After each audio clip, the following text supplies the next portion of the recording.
week on Spear Gun Hunter. We're diving off Charleston, South Carolina. Oh, Charleston. This historic city is mild-mannered and calm as ever. Nothing like the brutal seas the Spear Gun Hunter team will endure for over 40 miles. Their first exposure to the ocean just off South Carolina is about to be full of surprises. There are fish all over under them, look.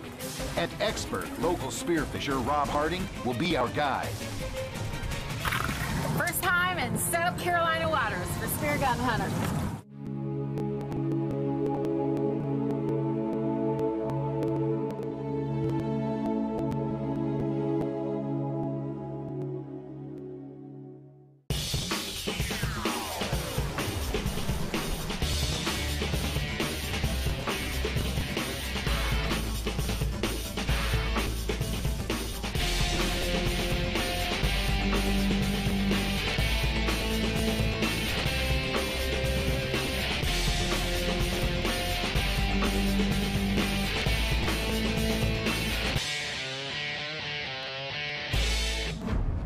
I'm Sherry Day.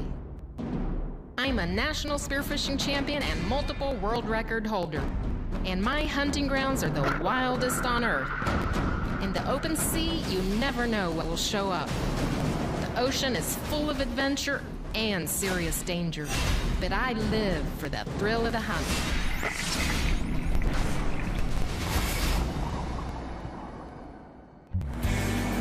It's early morning on Shem Creek, an inlet in Charleston Harbor. And Low Country Scuba, a diving and spearfishing outfitter, has just opened. The Spear Gun Hunter team begins to shuffle the gear to the boat. It will be a long ride, over 40 miles one way. The best diving in South Carolina is far offshore.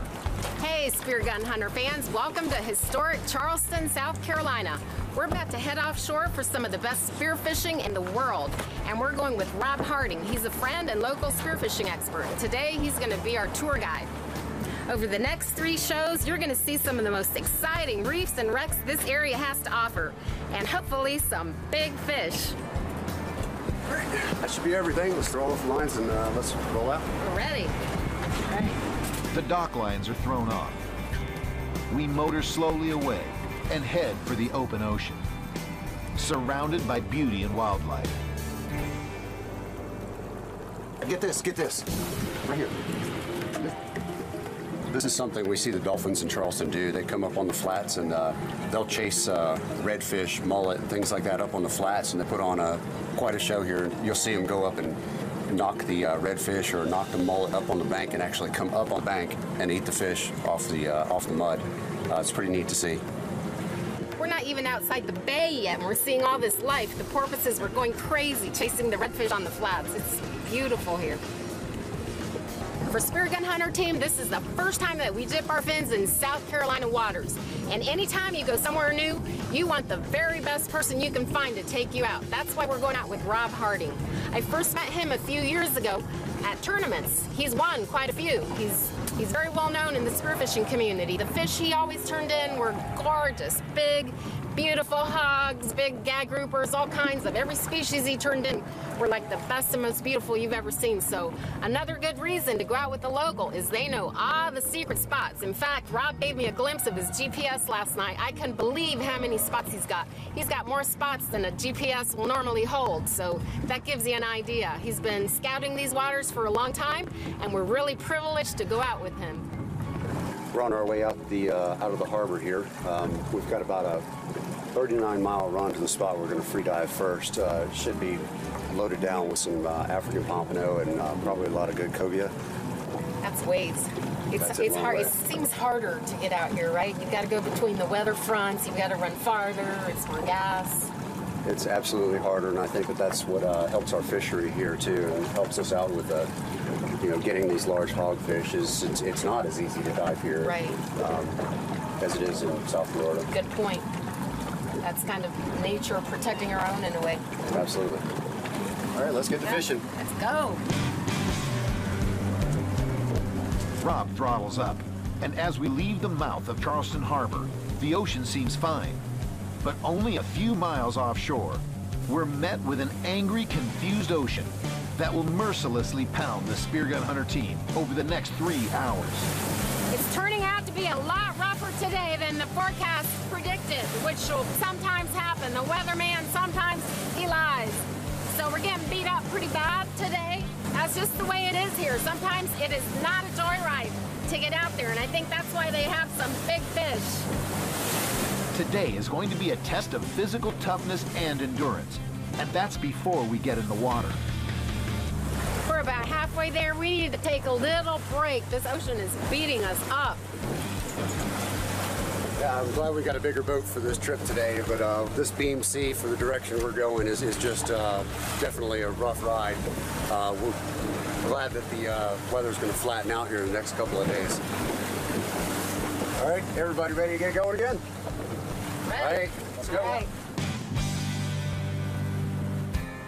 Spear Gun Hunter has come to historic Charleston, South Carolina, on the hunt for supersized fish.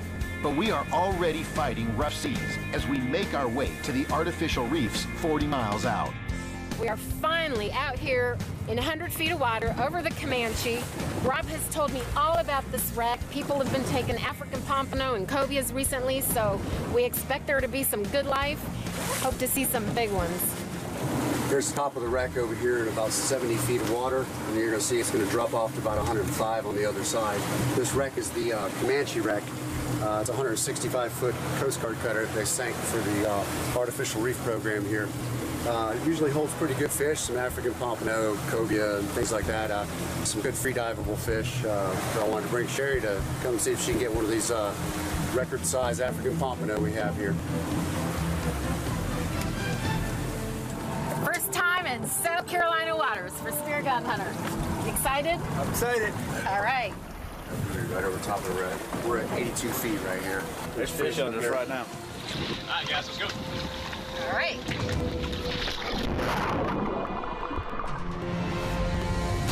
Spear tips. Here's a spear tip for you. Gun choices. We're 40 miles offshore. We're in 100 feet of water. We're over a wreck. We know what we're likely to see, and that is pretty good sized fish that are swimming mid-water. If you're free diving, obviously you've got to be able to get to the surface after you shoot the fish. I have a reel with about 250 feet of line, so if I shoot a fish mid-water and it bites me, I still can get to the surface. I can let some line out, but not too much. The problem sometimes, if you get something a lot bigger than you're expecting, it could spool you. That would be your nightmare. Just in case of that, I've told the captain to throw me a float. What I would do is clip it on to the end of the gun. So at least I've got the gun. Even if this is all spooled, the float will hold it up. We're only in 100 feet of water, so it's highly unlikely that it would go much further or deeper than that. Sherry is greeted by a swarm of amberjacks. But the AJs are not what she came for. She dives down deeper to hang out in mid-water above the wreck, hoping to spot an African pompano. The AJs swirl around her and then disperse. Then she realizes she's smack in the middle of thousands of stinging jellyfish. There's a lot of jellyfish in the water. I try to keep my face away from them, but that's a lot of jellyfish. No sign of African pompanos yet. That's okay. We're going to go to our next plan, which is to start scuba diving. We're on some rail cars, and we can see from the fish finder that there's a lot of activity down there. So should be some good stuff for us in store. Let's go shoot them up. Our second captain, Dickie Knight, takes the wheel and carefully positions the boat directly over the reef, made up of decommissioned New York City subway cars.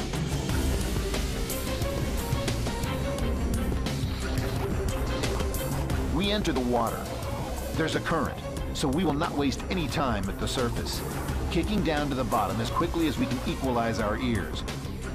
Rob and Sherry load their guns on the way down, so they can be ready for any opportunity as the reef looms into view. Rob and Sherry inspect the cars, hoping to flush a nice grouper from hiding.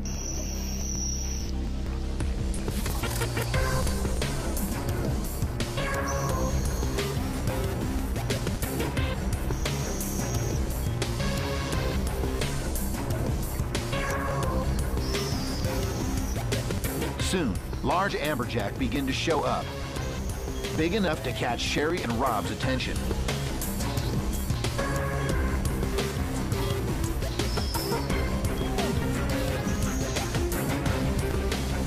Sherry lines up and stones a big AJ with a perfectly placed shot.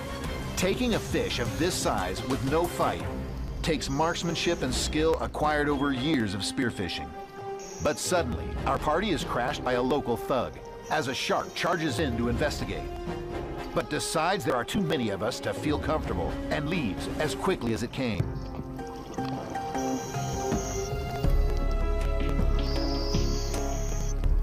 Sherry and Rob work quickly to get the AJ off the spear gun line. The big fish is bleeding, and the shark may show back up with a few friends.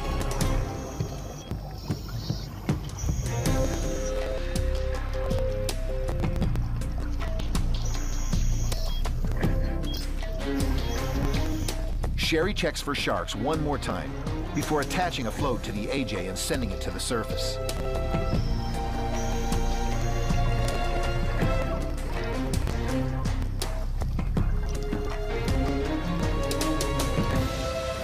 As the fish is pulled from the water, a shark appears on the surface. Probably the same one.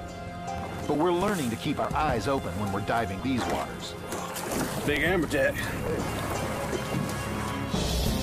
We'll be right back with more Spear Gun Hunter from Charleston, South Carolina.